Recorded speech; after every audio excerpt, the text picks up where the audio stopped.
예, 잘 주무셨습니까? 오늘은 벌써 1월 마지막 날인 1월 31일입니다.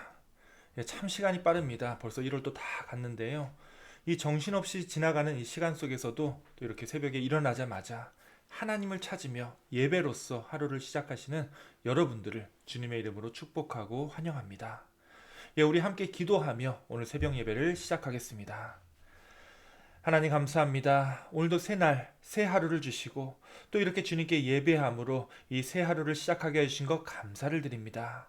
우리가 찬양하고 기도하며 주님의 말씀을 묵상함으로 하루를 시작하고자 하오니 주님 오늘 하루 또한 축복하여 주옵시고 오늘도 주님의 은혜 가운데 거하는 귀하고 복된 하루가 될 수 있도록 인도하여 주시옵소서. 언제나 감사드리오며 우리 구주 예수 그리스도의 이름으로 기도하옵나이다. 아멘. 이 시간 우리 함께 찬송가 292장 주 없이 살 수 없네 함께 찬양하겠습니다.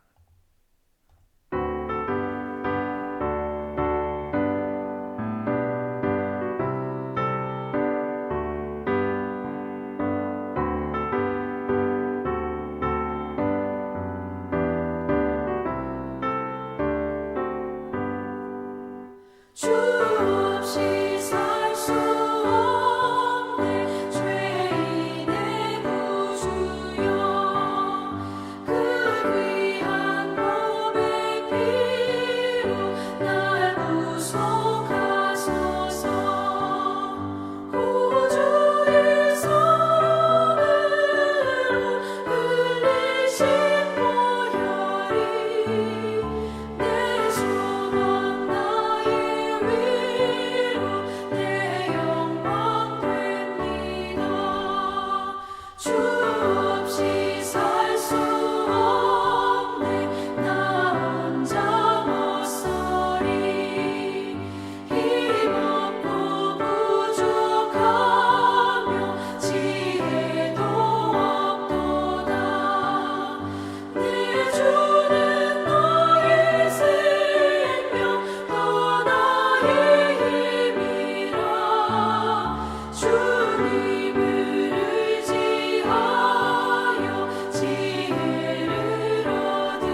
예, 오늘 함께 나눌 말씀은 마태복음 22장 29절에서 33절까지의 말씀입니다. 우리 함께 화면을 보시면서 함께 말씀 봉독하시겠습니다. 너희가 성경도 하나님의 능력도 알지 못하는 거로 오해하였도다. 부활 때에는 장가도 아니가고 시집도 아니가고 하늘에 있는 천사들과 같으니라. 죽은 자의 부활을 논할진대 하나님이 너희에게 말씀하신 바 나는 아브라함의 하나님이요 이삭의 하나님이요 야곱의 하나님이로라 하신 것을 읽어보지 못하였느냐.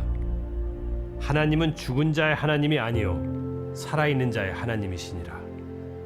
무리가 듣고 그의 가르치심에 놀라더라. 아멘. 예, 성경은 이제 우리 신앙의 근간이 되는 하나님의 영적인 말씀입니다. 우리가 하나님의 말씀대로 살아야 한다고 말할 때는 모두 다 이 성경 말씀대로의 삶을 살아야 함을 의미하는 거죠. 자, 그런데 문제가 있습니다. 이 성경이 원본이 없다는 점입니다. 자, 중국 후한 시대 때 채륜이라는 사람이 이 왕궁의 환관으로 있었는데요. 이 사람이 세계 역사의 길이 남을 발명을 하나 하게 됩니다. 바로 여기 보시는 것 같이 종이를 만든 거죠.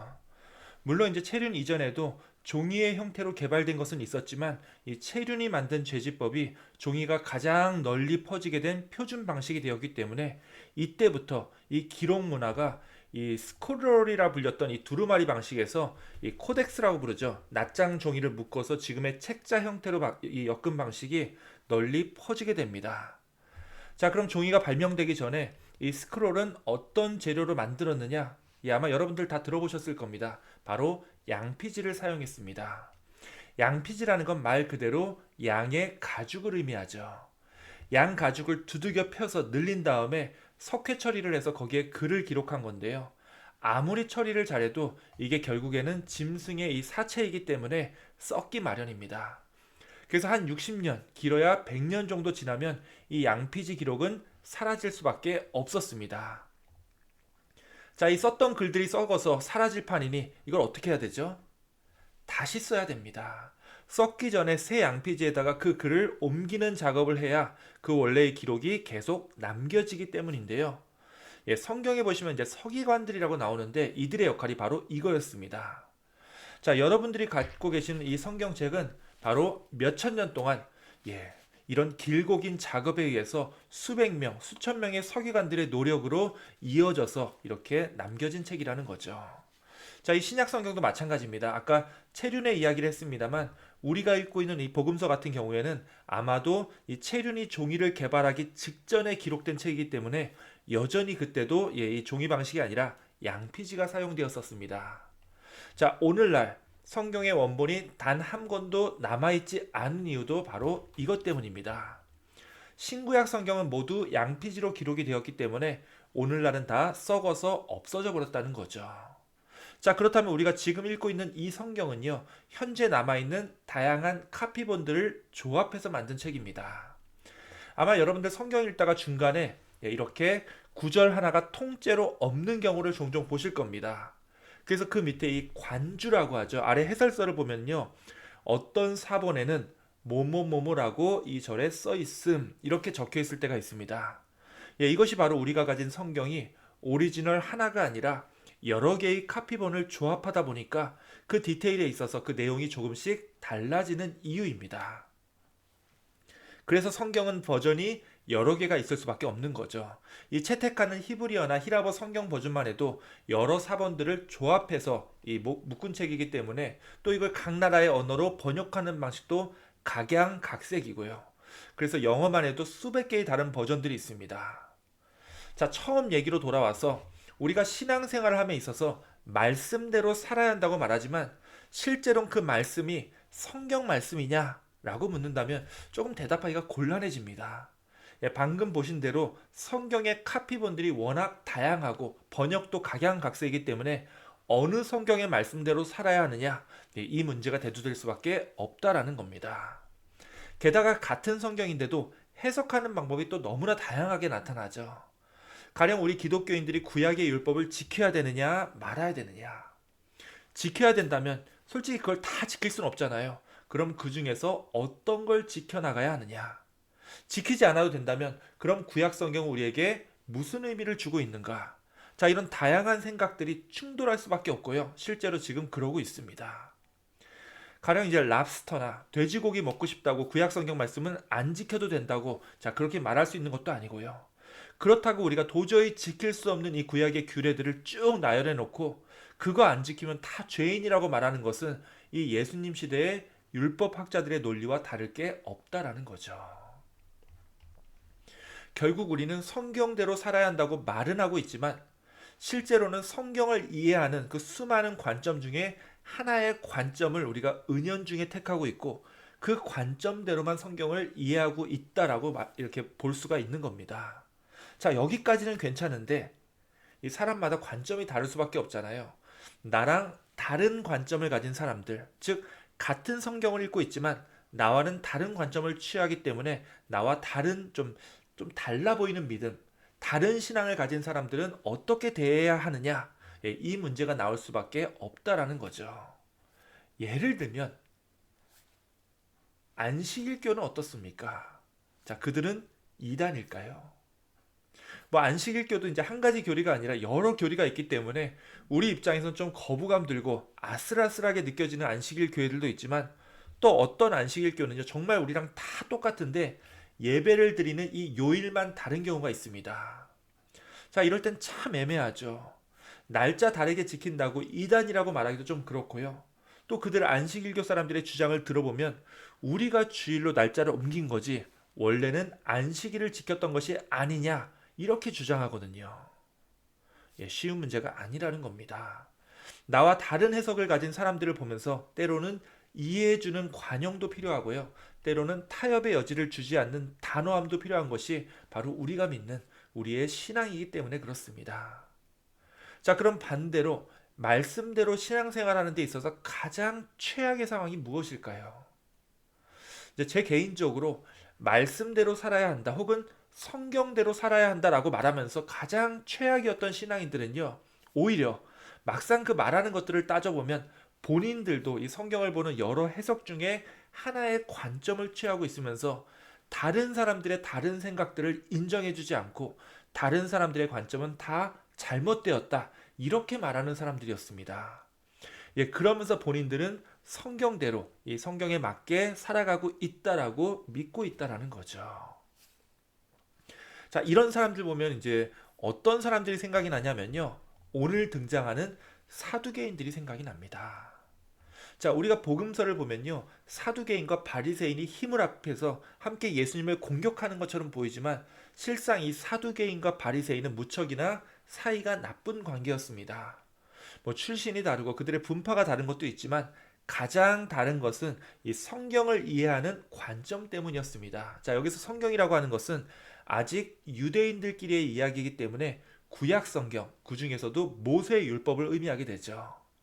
자, 계속 얘기하지만 이 모세의 율법은요, 예수님 시대는 이미 지켜지기가 어려운 이미 그 당시에 너무나 올드한 법이었습니다. 이 모세 율법이라는 것이 아무래도 과거 이 출애굽이라고 하는 그 한시적인 시대에 이스라엘 조상들의 그 생활과 문화 속에서 잠깐 나온 규례들이었기 때문에 이 도시 문화가 한참 발달했던 예수님 시대에는요, 이 율법을 그대로 적용하려고 하니까 대다수 유대인들이 지키지 못하는 것이 당연했다라는 겁니다. 자, 그러자 율법학자들이 두 분파로 갈라지게 되는데요. 그 첫 번째 사람들이 바로 바리새인들이었습니다. 자, 이들은 시대가 바뀌었고 이제는 모세 율법을 그대로 따르기 어렵기 때문에 좀 더 이것을 좀 융통성 있게 받아들여야 한다 이렇게 주장을 펼치게 됩니다. 그래서 모세 율법 외에 다른 성경들과 결과적으로 성경에 포함되지 않은 이 탈무드나 미시나 같은 책들도 그들이 따라야 할 전통 안에 포함시켰고요. 그만큼 다양한 해석의 여지를 가져야 한다라고 주장하게 됩니다. 반면에 이제 방금 말씀드렸던 이 사두개인들은요, 어떠한 타협의 여지도 허용하지 않았습니다. 오직 모세 율법을 문자 그대로 지켜야 한다고 주장했고, 그 외에는 아무것도 받아들이지 않았던 거죠. 자, 그러자 이 사두개인들과 바리새인들이 종종 논쟁을 벌였는데, 자, 그러다 이들이 어디서 결정적으로 갈라지게 되었냐 하면요, 모세 율법의 적용 문제를 놓고 갈라진 게 아니라 엉뚱하게도 부활의 문제로 갈라지게 됩니다. 이 사두개인들은 모세 율법에는 받아들이지 않았기 때문에 구약 성경에는 솔직히 이 부활 얘기가 거의 안 나오잖아요. 죽은 자의 부활도 그래서 받아들이지 않았고요. 당연히 심판이나 천국이라는 개념도 거부했습니다. 이 천사들의 존재조차도 아예 그들 교리에서 빼버렸었죠. 예, 이것이 바로 바리새인과 사두개인들이 갈라지게 된 원인이 되었던 겁니다. 자, 그래서 우리 복음서를 보시면요, 사두개인이 등장하는 부분은 그렇게 많지가 않습니다. 바리새인들은 오히려 예수님과 논쟁할 거리가 많았지만 사두개인 입장에서는 예수님과 너무나 달랐기 때문에 굳이 갈릴리까지 찾아가서 예수님하고 논쟁할 이유는 없었던 거죠. 자, 마태복음에서도 사두개인은 16장에 딱 한 번 나옵니다. 자, 그러다가 드디어 22장에서 예수님과 제대로 격돌하게 되는데요. 예수님이 예루살렘 성전까지 왔기 때문에 이제는 사두개인들도 예수님을 무시할 수 없는 상황이 되었던 거죠. 자, 그래서 예수님을 시험하려고 했던 이야기가 바로 오늘 함께 읽은 말씀, 이 직전에 나오는 부활과 결혼에 관한 논쟁입니다. 자, 이 이야기는 이렇게 시작이 됩니다. 23절인데요. 부활이 없다 하는 사두개인들이 그날 예수께 와서 물어 이르되. 자, 마태복음이 이제 사두개인들을 어떻게 이해하고 있는지 딱 한 문장으로 표현하고 있죠. 부활이 없다라고 주장하는 사두개인이라는 겁니다. 부활이 없으니 부활이 있다고 주장하는 예수님을 그 부활 문제로 시험을 하게 되는 거죠. 자, 대충 이런 그림이 될 텐데요. 자, 이스라엘은 전통적으로 이 맏형이 후사가 없이 죽으면 그 동생이 형의 아내를 취해서 그 형의 기업을 대신 이어줍니다. 자, 그런데 사두개인이 내준 질문은 이것의 아주 극단적인 형태인데요. 자, 7명의 형제가 있고 그들 모두 다 이 전통에 따라서 한 여자, 이 형의 여자를 계속 아내로 취했다가 먼저 죽고 해가지고 결국에는 모두 다 죽어서 이 땅을 떠났다라고 했을 때 정말로 부활이 있다면 이 여인은 이 7형제들 중에 다 결혼 한번 했잖아요. 누구의 아내가 되어야 마땅하겠느냐 하는 질문을 예수님께 던진 겁니다. 부활이 있다고 믿는 사람들을 좀 곤란에 빠뜨리도록 아주 잘 만든 질문이긴 했지만 예수님께는 그렇게까지 대수로운 질문이 아니었었죠. 그냥 너무나 쉽게 이렇게 대답하셨던 겁니다. 예수께서 대답하여 이르시되 너희가 성경도 하나님의 능력도 알지 못하는 거로 오해하였도다. 부활 때는 장가도 아니가고 시집도 아니가고 하늘에 있는 천사들과 같으니라. 예, 부활이라고 하는 것 자체가 지금 우리가 살고 있는 이 사회 시스템, 가족 시스템, 국가 시스템이 다시 한 번 더 반복되는 것이라고 보기 어렵다라는 겁니다. 그동안 있었던 모든 체제들과는 완전히 다른, 정말 말 그대로 새 하늘과 새 땅이 펼쳐지는 어떤 천지개벽이 일어나는 것이 바로 부활 이후의 이야기라는 거죠. 뭐 여기까지는 누구나 반박할 수 있는 말이긴 하지만 그 다음 사두개인들한테 던졌던 예수님의 이야기가 정말로 강력합니다. 자, 한번 보시겠습니다. 죽은 자의 부활을 논할진대 하나님이 너희에게 말씀하신 바 나는 하나님은 아브라함의 하나님이요 이삭의 하나님이요 야곱의 하나님이로다 하신 것을 읽어보지 못하였느냐. 그렇다면 하나님은 죽은 자의 하나님이 아니요 살아있는 자의 하나님이시니라. 자, 이거 무슨 말씀인지 이제 이해 가시죠? 구약 성경 내내 모세율법 내내 나오는 관용구가 바로 이거죠. 이스라엘 자손들을 이집트에서 출애굽시킬 때도 그들에게 율법을 주면서 또 가나안 땅을 정복하라 했을 때도 하나님이 누구시냐라고 물어보면 하나님은 이스라엘 자손들에게 나는 너희들의 조상 아브라함의 하나님, 이삭의 하나님, 야곱의 하나님이다 이렇게 말씀하셨고요. 이 모세율법을 하나님의 말씀 그대로 받는 이 사두개인들에게는 자신들의 하나님을 설명함에 있어서 이것보다 중요한 표현이 없었습니다. 자, 그런 사두개인들에게 하나님께서 이 아브라함과 야곱과 이삭은 다 죽은 사람들이잖아요. 그렇다면 하나님이 그냥 예전에 살았다가 그냥 자기 수명 다 마치고 죽어서 사라져버린 그런 죽은 조상들의 하나님이겠느냐 이 말씀인 거죠. 사두개인들의 말대로 아브라함과 이삭과 야곱이 이미 죽었으므로 그 삶이 완전히 끝났다고 한다면 하나님은 그냥 그대로 죽은 자들의 하나님이 돼버린다는 겁니다. 하지만 우리 하나님은요 죽은 자의 하나님이 아니죠. 살아있는 자들의 하나님입니다. 하나님은 모든 살아있는 자들의 하나님이라는 얘기입니다. 아브라함은 살아있습니다. 이삭도 야곱도 살아있습니다. 하나님의 사랑이 끊어지지 않는 한 하나님 안에서 모든 이들이 다 살아있는 존재이기 때문입니다. 자, 오늘 이 사두개인들의 이야기를 잠깐 나눴었는데요. 우리가 2000년이나 지난 지금 이 시대에 살고 있기 때문에 우리는 사실 이제 예수님과 바리새인들 그리고 사두개인들의 갈등 속에서 결국 누구의 말이 옳았는지를 이미 역사를 통해서 알고 있습니다. 그러기에 이 바리새인들이나 사두개인들을 어리석은 자들이다 이렇게 얘기할 수 있는 거겠지만 실제로 우리가 이 뒤의 이야기를 전혀 모르는 상황에서 예수님과 바리새인 그리고 사두개인들의 이야기를 들었다면 이들 중에서 그 실시간으로는 도대체 누구의 말이 진리일지 곧장 판별하기가 어려웠을 겁니다. 자, 그런데 감사하게도 우리는 이 뒷얘기를 모두 다 알고 있는 사람들이죠. 예수님이 돌아가셨고 그리고 사흘 만에 부활하셨습니다. 그가 부활하심으로 부활이 없다고 하는 이 사두개인들의 주장이 얼마나 어리석은 생각인지가 곧 드러나게 된다는 겁니다. 물론 이제 그렇다고 해서 즉 부활이 가능하다는 것을 예수님을 통해서 입증되었다고 해서 부활을 믿는 우리들은 우리가 지금까지 살았던 생을 또다시 반복해서 살아갈 수 있다는 말로 그냥 끝나면 안 되겠죠. 부활을 그냥 그렇게 또 다른 지금까지의 이 생과 삶을 반복하는 것이라고만 이해한다면 이 사두개인들의 생각과 별 다를 바가 없기 때문입니다. 하지만 부활은 그런 게 아니죠. 부활은 변화입니다.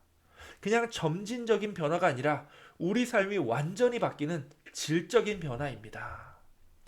결국 예수님이 몸소 보여주신 이 부활이라고 하는 건요, 그냥 지금까지 살아왔듯이 계속 그렇게 착하게 살아야 한다가 아니죠. 우리가 주님의 십자가를 통해서 구원을 받았다라고 확신한다면 부활하신 그리스도를 믿는 그리스도인답게 우리는 죄와 사망 가운데 살고 있는 우리들의 삶을 하나님의 구원과 은혜의 삶으로 바꾸어야 한다는 겁니다. 이것이 부활에 대한 믿음이고 소망이라는 거죠. 오늘은 1월의 마지막 날입니다. 1월 31일이죠. 벌써 1월이 다 갔습니다. 이 허무하고 무상한 세월 속에서 우리가 부활이라고 하는 이 삶의 의미를 굳게 지닌 사람들입니다. 그런 사람들이기에 이제는 주님을 통해 부활이라고 하는 이 영생의 열매를 얻은 사람들이기에 내 삶을 변화시키고 내 이웃을 변화시키고 이 세상을 변화시켜 나가는 그런 참 그리스도인의 삶이 다 되시기를 부활하신 우리 구주 예수 그리스도의 이름으로 축원합니다. 아멘. 이 시간 우리 함께 기도하는 시간 갖기를 원합니다. 우리 다 함께 기도할 때 우리 베델교회 우리 함께 부활을 믿는 우리 예수 그리스도의 그 부활을 믿는 우리 믿음의 공동체를 위해서 함께 기도해 주시기 원합니다.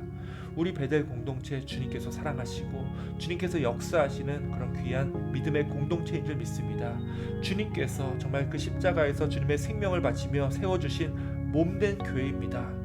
우리가 이 교회 안에서 우리가 믿고 따르는 그 모든 바를 주님 안에서 온전히 이루길 또 소망하도록 우리 함께 기도해 주시기 원하고요. 우리 교회 안에 모든 사람들, 특별히 우리 목회자 가정, 사역자들, 또 그 가정과 우리 또 임원들, 또 그 가정, 그리고 온 교회 성도들이 우리가 항상 기쁘고 즐겁게 함께 하나님 앞으로 나아가는 굳건한 이 부활의 신앙을 바로잡는 저희들 교회가 되기를 우리 또 함께 기도하고 소망하기 원합니다. 그리고 우리 특별히 우리 이제 교회 안에서 여러 가지 사역들이 시작됩니다. 이제 내일 모레면은 우리 또 한국 학교가 시작이 되고요. 또 이제 다음 주부터는 우리 또 베델 아카데미도 이제 골든 아카데미도 시작이 됩니다. 그 외에 이제 또 다음 달부터 또 사순절 이제 시작되는 우리 제2수요일을 시작해서 우리가 이루어지는 또 부활절까지 온갖 또 이렇게 사역들이 시작이 되는데요. 그 모든 바쁜 시간들 속에서도 하나님의 말씀을 붙잡고 주님의 말씀대로 부활하신 그리스도를 꽉 붙잡아 주님의 도를 이 땅에 전하는데 항상 저희들도 힘쓰고 애쓰는 저희들 다 되게 해달라고 함께 기도해 주시기 원합니다. 특별히 병마와 상처로 또 고통받고 있는 우리 교우들 위해서 또 함께 기도해 주시기 원하고요.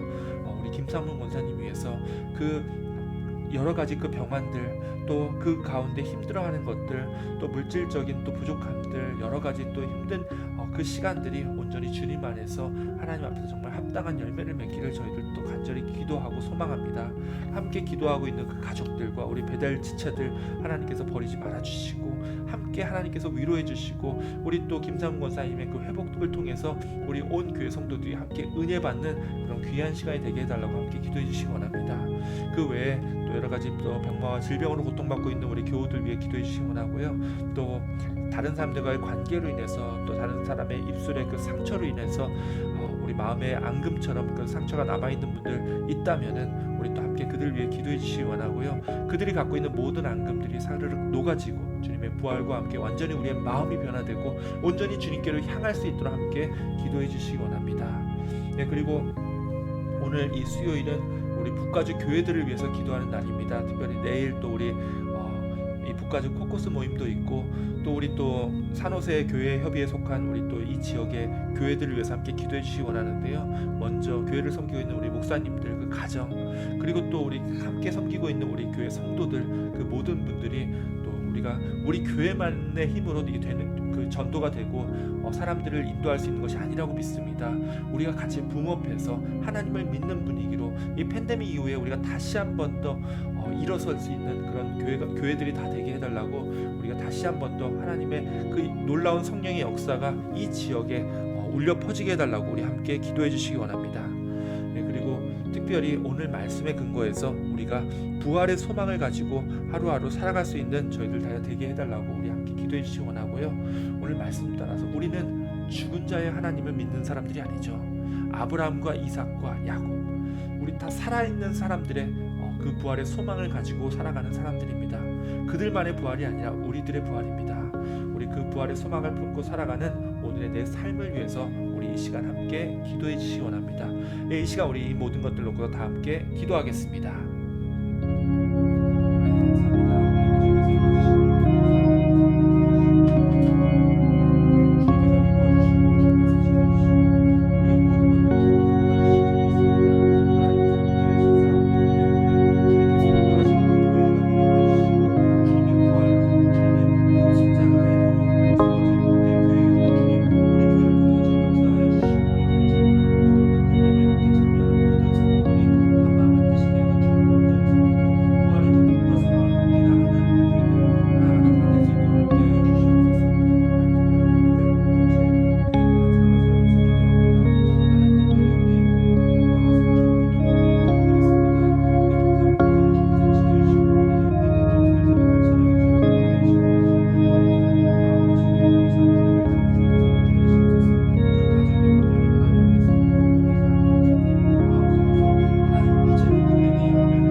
이 시간 우리 함께 오늘 이제 부활 찬양인데요. 찬송가 161장 할렐루야 우리 예수 함께 찬양하겠습니다.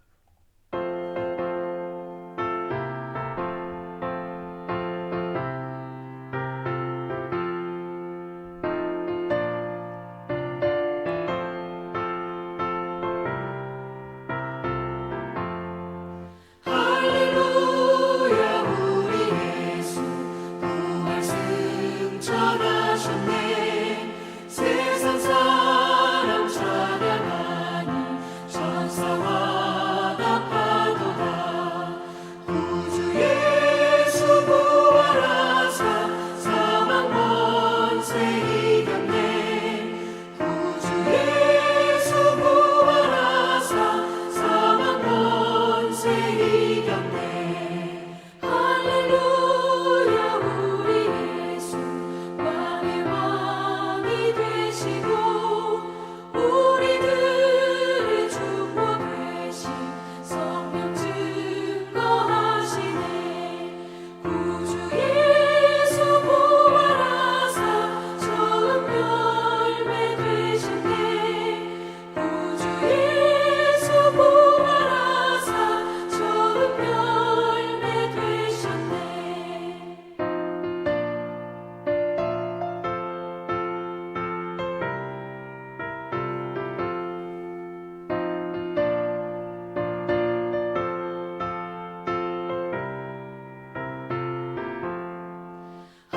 할렐루야 우리 예수 눈과 피가 없도다. 무덤 속에 있는 죄인 주가 일으키시네. 구주 예수 부활하사 영광 주로 오시네. 구주 예수 부활하사 영광 주로 오시네.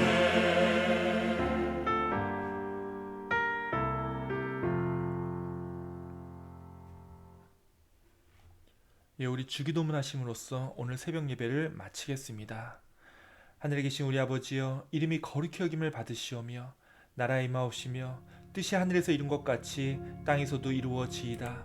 오늘날 우리에게 일용할 양식을 주옵시고 우리가 우리에게 죄 지은 자를 사하여 준 것 같이 우리의 죄를 사하여 주옵시고 우리를 시험에 들게 하지 마옵시고 다만 악에서 구하옵소서. 대개 나라와 권세와 영광이 아버지께 영원히 있사옵나이다. 아멘. 예, 오늘도 부활의 능력으로 승리하신 하루 되시기 원합니다.